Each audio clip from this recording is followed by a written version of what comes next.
ওসমান হাদিরা যেন যুগ যুগ ধরে এই দেশে এদেশে মাটিতে বেঁচে থাকে, এরকম মানুষের জন্য প্রচন্ড তৃষ্ণা এবং পিপাসা সমাজে আছে। কেউ তাদেরকে উদ্ধারে এগিয়ে আসবে, নেতৃত্ব দিবে, জীবন বাজি রাখবে। অনেক তরুণী তো আমাদের আছে। কজন তরুণ এরকম স্বপ্ন দেখেন? আমরা নামে মাত্র স্বাধীন হয়েছি, আমাদের চিন্তা চেতনায় আমরা স্বাধীন হয়ে উঠতে পারিনি। আমাদের এই সমাজটাতে যে অনাচার, অনিয়ম, আধিপত্যবাদের কাছে গোলামি করা, মাথা নত করা, এই জিনিসটা আমাদের দেশে দীর্ঘদিন থেকে হচ্ছে। আমাদের এখানে এখনো কান পাতলে চতুর্দিকে প্রতিটা ওয়াল থেকে মাজলুম মানুষদের কান্নার আওয়াজ শুনতে পাই আমরা। ইসলাম আমাদেরকে সবসময় সৎ কাজের আদেশ এবং অসৎ কাজে বাধা প্রদান করার কথা বলে, অন্যায় অনাচারের বিরুদ্ধে অবস্থান নিতে বলে। ইসলাম আমাদেরকে বলে সবসময় আমরা নিজের ব্যক্তি স্বার্থের ঊর্ধ্বে অন্যের কল্যাণ সাধনে নিজেকে নিয়োজিত করব। ইসলাম আমাদেরকে বলে আল্লাহর রাহে নিজের জীবনকে নজরানা হিসাবে পেশ করার জন্য স্বপ্ন আমরা লালন করব। তো এই বিপ্লবী তরুণ সেই কাজগুলো অত্যন্ত সুন্দরভাবে সুচারুরূপে আঞ্জাম দিয়েছেন। আমরা দোয়া করি আল্লাহ তাআলা তার ভুল ত্রুটি সবকিছুকে ক্ষমা করে মাগফিরাত নসিব করে তাকে শাহাদাতের সর্বোচ্চ মাকাম দান করেন। একজন মুসলিম তরুণের জীবনের সার্থকতা কি, এটা এই তরুণ দারুণভাবে বুঝিয়ে দিয়ে গেছে। আমাদের তরুণদের বড় অংশ তারা ভোগবাদ, খেলতামাশা, আনন্দ বিনোদন, হেয়ালিপনা এসব কিছুর মধ্যে ডুবে থাকে। পশ্চিমারা আমাদের ধার, আমাদের স্পিরিট, আমাদের গতি, আমাদের পাওয়ার, আমাদের ইমানের শক্তি, এগুলো সবগুলোকে তারা ভোঁতা করে দেওয়ার পরিকল্পনা হাতে নিয়েছে।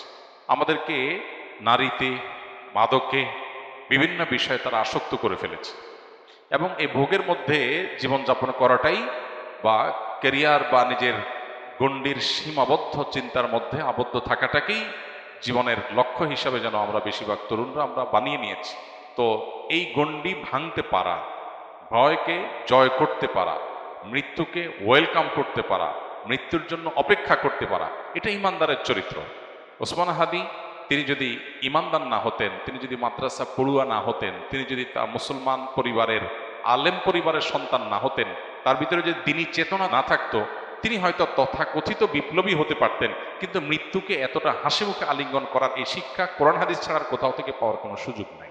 অতএব আমাদের প্রত্যেকটা যুবক কিভাবে তিনি ন্যায়নিষ্ঠ হবেন, কিভাবে তিনি দেশের মানুষকে, মুসলিম মিল্লাতকে অন্যায়ের হাত থেকে রক্ষা করবেন, আধিপত্যবাদের বিরুদ্ধে কিভাবে তিনি লড়ে যাবেন এবং ব্যক্তি স্বার্থ চিন্তা করবেন না, ফ্যামিলির স্বার্থ চিন্তা করবেন না, এগুলোর ঊর্ধ্বে উঠবেন, আল্লাহর উপরে ভরসা রাখবেন, আল্লাহর সঙ্গে সাক্ষাতের প্রত্যাশা করবেন, সেই ন্যায়নিষ্ঠ হওয়ার, অন্যায়ের বিরুদ্ধে প্রতিবাদী হওয়ার, অসৎ কাজে বাধা প্রদান করার শিক্ষা ওসমান হাদি আমাদেরকে দিয়ে গেছেন। আলহামদুলিল্লাহ, আমরা দোয়া করি আল্লাহ তাআলা তার শিক্ষা আমাদের জীবনে ধারণ করার তৌফিক দান করুন এবং আমাদের সবাইকে তার যে ভালো গুণগুলো আছে সেগুলো অর্জন করার। তার মতো আরো অনেক তরুণরা আমরা নিকটতীতে দেখেছি, তারা দারুণভাবে নিজের কাজটা করে যেতে পেরেছেন, আদর্শ স্থাপন করতে পেরেছেন। আমরা তাদের সবার জন্য দোয়া করি এবং তার শোকসন্ত পরিবারকে আল্লাহ তাআলা সান্ত্বনা নসিব করুন এবং তার আদর্শ যেন হারিয়ে না যায়। ওসমান হাদিরা যেন যুগ যুগ ধরে এই দেশে এদেশের মাটিতে বেঁচে থাকে। এদেশে মানুষের বড় বেশি তৃষ্ণা, বড় বেশি পিপাসা, কেউ তাদেরকে উদ্ধারে এগিয়ে আসবে, নেতৃত্ব দিবে, জীবন বাজি রাখবে। অনেক তরুণী তো আমাদের আছে। কজন তরুণ এরকম স্বপ্ন দেখেন? কজন তরুণ এই সীমাবদ্ধ চিন্তার ঊর্ধ্বে উঠেন?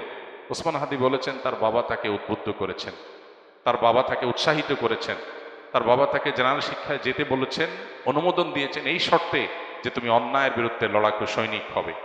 তার পরিবার থেকে তিনি পরিপূর্ণ সাপোর্ট পেয়েছেন। তো কয়টা পরিবার এরকম আছে, কয়টা মা বাবা এরকম আছে যে বাবা তুমি কেরিয়ার গড়ে অনেক টাকা পয়সা কামাই করবা, অনেক বড় পদ চেয়ারে যাবা, আর আমরা ভোগবাদের ভিতরে থাকবো, আমরা সেগুলো ভোগ করব, ভাবসাব হবে, সামাজিক অবস্থান হবে, এগুলো আমাদের টার্গেট না। আমাদের টার্গেট তুমি মানুষ হও, ইমানদার হও, আল্লাহ ভীরু হও, আল্লাহ ছাড়া কাউকে পরোয়াকারী হইও না, সমাজটাকে পরিবর্তনের জন্য চেষ্টাটা করো। ইমানদারের সার্থকতা হলো সমাজ পরিবর্তন করার চেষ্টা যদি সে করে, চেষ্টা করতে না পারলেও আল্লাহর কাছে সব পরিপূর্ণভাবে পেয়ে যাবে। নবী করিম সাল্লাল্লাহু আলাইহি ওয়াসাল্লাম একটা হাদিস রয়েছে, কোনো ব্যক্তি যদি শাহাদাতের আকাঙ্ক্ষা লালন করে, শাহাদাতের তামান্না লালন করে, কিন্তু তার মৃত্যু যদি হয় বিছানায় স্বাভাবিক মৃত্যু, শহীদ যদি সে হতে নাও পারে, আল্লাহর কাছে শাহাদাতের মর্যাদা সে পেয়ে যাবে। অতএব স্বপ্নটা ইমানদারের বড় হতে হবে, চিন্তাটা পরিবর্তিত হতে হবে, চেতনাটা শানিত হতে হবে, পবিত্র হতে হবে, চিন্তাটা উন্নত হতে হবে। নিচু চিন্তা, সীমাবদ্ধ চিন্তা, ভোগবাদের চিন্তা, মোজমাস্তির চিন্তা, শুধুমাত্র হাসি তামাশার চিন্তা, এটা মুসলমানের চিন্তা হতে পারে না। মুসলমান আব্দুল ইবনে ওমরের, বেলালের, আম্মারের, সোহাইবের, আব্দুল ওমর রাদিয়াল্লাহু তাআলা আনহুর, আব্দুল ইবনে আব্বাস রাদিয়াল্লাহু তাআলা আনহুর, খালিদ ইবনে ওয়ালিদ রাদিয়াল্লাহু তাআলা আনহুর, মুসআব ইবনে ওমর রাদিয়াল্লাহু তাআলা আনহুর আদর্শের সন্তান। তারা জীবন বাজি রেখেছেন, সব উৎসর্গ করে দিয়েছেন। আর ভোগ বিলাস এগুলো তো অন্য 10টা ছেলেও করতে পারে, আত্মত্যাগ সবাই করতে পারে না। সামান্য ক্যারিয়ারের চিন্তা নিয়ে আবদ্ধ হয়ে থাকা, সীমাবদ্ধ চিন্তার মধ্যে আবদ্ধ থাকা, এটা তো পৃথিবীর সব যুবক তরুণী করে। আমি ব্যতিক্রম, আমি ইউনিক, আমি ভিন্নতর, আমি মুসলিম, আমি অন্যরকম, এই বিষয়টা সবাই পারে না। এটার জন্য দরকার কোরআন এবং হাদিসের ইন্সপিরেশন, এটার জন্য দরকার কোরআন হাদিসের শিক্ষা, এটার জন্য দরকার হলো পারিবারিকভাবে সাহায্য, তাদের সহযোগিতা, তাদের সমর্থন। আল্লাহ তাআলা আমাদের তরুণদেরকে সবকিছু হাসিল করার তৌফিক দান করুন। আমাদের এই সমাজটাতে যে অনাচার, অনিয়ম, আধিপত্যবাদের কাছে গোলামি করা, মাথা নত করা, বিদেশিদের কাছে নিজেদের সবকিছুর বর্গা দিয়ে দেওয়া, এই জিনিসটা আমাদের দেশে দীর্ঘদিন থেকে হচ্ছে। আমরা নামে মাত্র স্বাধীন হয়েছি, আমাদের চিন্তা চেতনায় আমরা স্বাধীন হয়ে উঠতে পারিনি। আমরা পরিপূর্ণ স্বাধীনতার স্বাদ ভোগ করছি না। আমাদের এখানে এখনো কান পাতলে চতুর্দিকে প্রতিটা ওয়াল থেকে মাজলুম মানুষদের কান্নার আওয়াজ শুনতে পাই আমরা। আমাদের এখানে এখনো ন্যায় বিচার প্রতিষ্ঠা হয় নাই।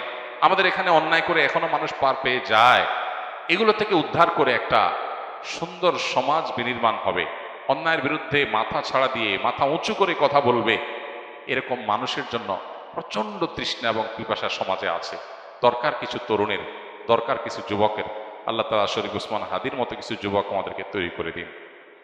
তার যে সাহসিকতা, মৃত্যুকে উপেক্ষা করার, মৃত্যুর ভয়কে জয় করার, ভয় পাওয়ার যে সংস্কৃতি আমাদের দেশে আছে, বাবা ভয় পায়, মা ভয় পায়, স্বামী স্ত্রী ভয় পায়, নিজে ভয় পায়, সবাই ভয় পায়, ক্যারিয়ারের ভয়, ব্যবসা নষ্ট হয়ে যাওয়ার ভয়, চাকুরির ভয়, এই ভয়কে জয় করার জন্য কলিজা লাগে।